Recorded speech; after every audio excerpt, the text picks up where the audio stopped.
Yes, আজকে আমি সুন্দর বর পেয়েছি, সুন্দর করে আজকে বাসর করব। হ্যালো হাবি। মাশাআল্লাহ।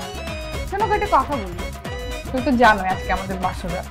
আজকের পর থেকে আমি তোমাকে যা যা বলবো তুমি তাই তাই শুনে চলবা। ওয়াইফের কথা শুনে চলো, তোমার দায়িত্ব। আর ওয়াইফের পায়ের নিচে হাজবেন্ডের বেস, এই কথা আমি না, তুই আমার সব কথা মেনে চলবি, কারণ আমি তোর বর। তাতে আমার কিছু যায় আসে না। এই বাসাটা হচ্ছে আমার, তো এই বাসায় যা যা বলবো তাই হবে। আমার কথা মেনে চলবে। কে কার কথা মেনে চলে সেটা তোকে দেখাচ্ছি। এটা কি লাঠি? এটা কই পেলে তুমি? কই পেলাম সেটা পরে বলবো, আগে তোকে এই লাঠি দিয়ে মেরে হাড় গুদ্দি ভেঙে আগে পোষ মানাবো, তারপর কথা।